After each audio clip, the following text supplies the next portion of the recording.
A few moments later. Hey guys, this is Isabella. Welcome back to my channel, or welcome to my channel if you're new. Today we're going to be filming my monthly reading wrap up. So all of the books I read in the month of April. April was a fairly good reading month. I think I read 9 books, 8 of which I really enjoyed, 1 which I did not. But still, that's a pretty good ratio. We are in a different setup, and I do know I'm a little bit off center, but that's just because I'm going to hold the books up. But this is my favorites shelf. I just set it up today. I will be doing a bookshelf tour, probably not for another month or so, just because my bookshelves aren't perfect yet and I still have some things I want to add, but I will be filming it eventually. Just bear with me on it because I want my shelves to be just perfect. Do you know what I mean? Like this I'm really excited for because this really represents me. Like I have 3 copies of Turtles All the Way Down because I am Aza, so like if someone comes, this is me. This is, you know, I've got Midnight Library, Addie LaRue, It Ends With Us. This is just my life in a shelf. So I'm really excited. This won't be a permanent setup. Maybe for my monthly wrap-ups I'll sit here, change it up, but it won't be where I film all the time. Just thought it'd be something different, and also I wanted to show it off. Another thing which has absolutely nothing to do with this video, but I'm just so excited that I needed to talk about it. Literally 10 days after my 18th birthday, I'm going to my very first ever Mardi Gras. Oh my goodness, I'm so excited. I have my All You Need Is Love cup to celebrate.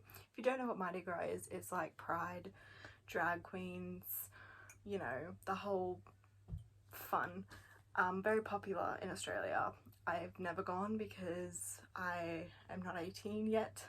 I know there is a child-friendly one, but I just feel like it's not going to hit the same as the nightlife, so I've just waited. I've literally waited since I was like 9, and I'm just so excited. Like, oh my goodness, I've been waiting for so long. I'm thrilled. I'm so excited. I might vlog. I don't know how much footage I'll get though, so no promises, but nevertheless I will be making some video on it, even if it's just to tell y'all how my experience is, just because again I've literally waited years for this. Now on to the actual wrap up. I feel like these first 4 books are going to be on everyone's monthly wrap up, but this is the Heartstopper series. So I reread the first book and then I read the second, third and fourth book for the first time this month. My favorite was definitely volume 4. I feel like that's everyone's favorite, to be honest. But these books follow Nick and Charlie. It is a romance. It has great mental health representation in the 3rd and 4th book. They're graphic novels, so super quick and easy to get through. And there's a Netflix show which just came out, which is kind of why everyone is reading these books and recommending them. The show is great. I have nearly finished it. I know everyone's binging it, but I'm like savoring it because I don't want it to end. But it's amazing. I can't wait for season 2. But these books are incredible. I honestly don't know if I prefer the show or the books. I think I prefer the books, but the show is really good and they did really good casting on most of the actors, especially Nick and Charlie. Phenomenal. Next we have The Fine Print by Lauren Asher. This is part of a series. I already have the 2nd book on my favorite shelf because I just know I'm going to love it. 3rd book isn't out yet, but hopefully it comes out soon. But this series follows a brother. Each brother has their own book. Basically their billionaire grandfather died and left them each a task / challenge that they have to complete in order to get their percent of the will. So this story follows Rowan. Terms and Conditions follows Declan. Rowan's task is to basically make Dreamland a better place. Dreamland is the amusement park his grandfather owned, basically like Disneyland, and he has to come up with a plan to make it better. That's when he meets Zara, who is like a designer there. She works for him, and it's dual POV, and it's fantastic. I can't really think of a sole reason I loved this book. I just loved everything about it. The characters were fantastic. The designs are beautiful. In the back of this book, there's like, hang on, let me find it. Gosh, now I won't be able to find it. Also, there's a playlist. There's a playlist. I love books with playlists. That's so good. Okay, let me find here. This has a bunch of authors that are like contemporary romance authors, and I think that's just such an awesome touch to, you know, recommend other authors in the back of a book. I just think that's great. I love it so much. Also, Rowan is giving like less toxic version of Miles, in my opinion. Similar vibes. Miles is a little bit more traumatized, but like, I don't know, I think they were similar. I apologize if there's background noise. I can't really do anything about it. Moving on, we read Little Women. We read a classic. Now this is the simplified version, not gonna lie. It's only like 170 pages. I do have the full version, which I do plan on reading, but I just thought I would start with this because I'm not a classics reader and I just needed a bit of a beginner book. So I read it, and then I watched the Netflix show, which is phenomenal. Not show, it's a movie, but it's great. It has Emma Watson and Timothée Chalamet in it, and it is really good. They did great casting, in my opinion. Timothée Chalamet as Laurie killed it, literally killed it. It was great. I gave this book 4 stars. I think it was really good. Loved the characters. I don't have any sisters, but this book literally made me wish I did. It was just such a great, like, family book, you know what I mean? Like, I loved it. I loved it. Can't wait to read the full version, which I also have down here. She's on the favorite shelf. If you follow my Bookstagram, you know what book I read next, and that is A Court of Thorns and Roses by Sarah J. Maas. I do plan on reading A Court of Mist and Fury in the month of May. I really enjoyed this. I think I gave it 4 stars. I loved it. It is a slow book. Like, I can see why people don't love it. Like, it is quite slow paced, but it really picked up in the end, and I think it was definitely worth it. The ending was great. This was like a 3-star book, and then it got like to about this far in, and I was like, okay, I'm gonna bump you up to 4 because it is really good.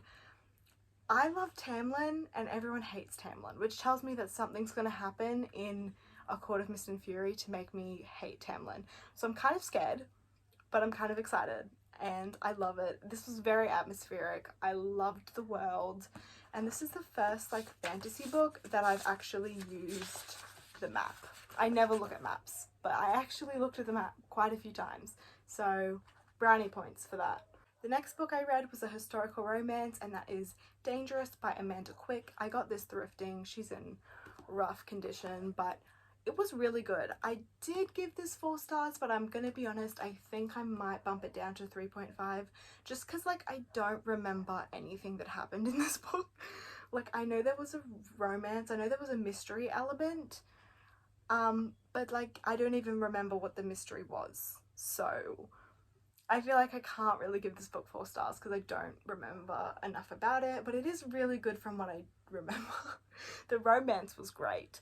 So if you're looking for a historical romance, I would recommend this. I have quite a few of Amanda Quick's books, and I plan on reading all of them. Last book I read, which was the only book this month that severely disappointed me, and that was Malice by Heather Morris. This book has been on my most anticipated reads for so long, and I didn't buy the paperback because it's literally like $35 in my bookstore, and I just cannot pay that much for a paperback. That just feels so wrong. So I read it from my library on ebook, and it was awful. I gave it 2 stars. Don't get me wrong, the premise, fantastic. A sapphic Sleeping Beauty retelling told from the villain's perspective. Are you kidding me? Sign me up. That's phenomenal. Like, that sounded amazing, which is why it was so like hyped up in my head.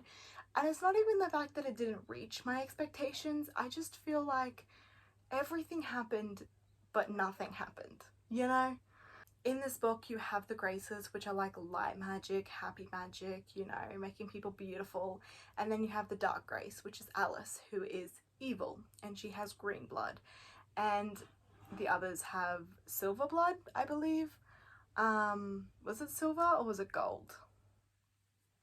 I don't even remember. I don't remember like anything from this book. It was quite bad. I don't know, I just feel like this book, a whole lot of nothing happened. I did not care for Alice whatsoever, and she was the main character, and I thought because she's like a villain I would have really loved her, but I just, like, there was no character depth for me, which I could see the author trying, but I just didn't feel it, and I didn't care I didn't even really care for the romance, which is a bit of a problem considering that's like one of the main aspects of it. I don't know. It's just not really a book that I would urge people to go buy. If you want to read it from the library, I would like give it a go, but definitely don't go purchasing it because it's an expensive book and it's not worth it. That brings us to the end of this video. Thank you so much for watching. If you have any suggestions on what you would like to see next, comment them down below, or comment what your favourite book of the month was. I'd love to hear it. Make sure you like, comment and subscribe, and I'll see you in my next video. Bye guys!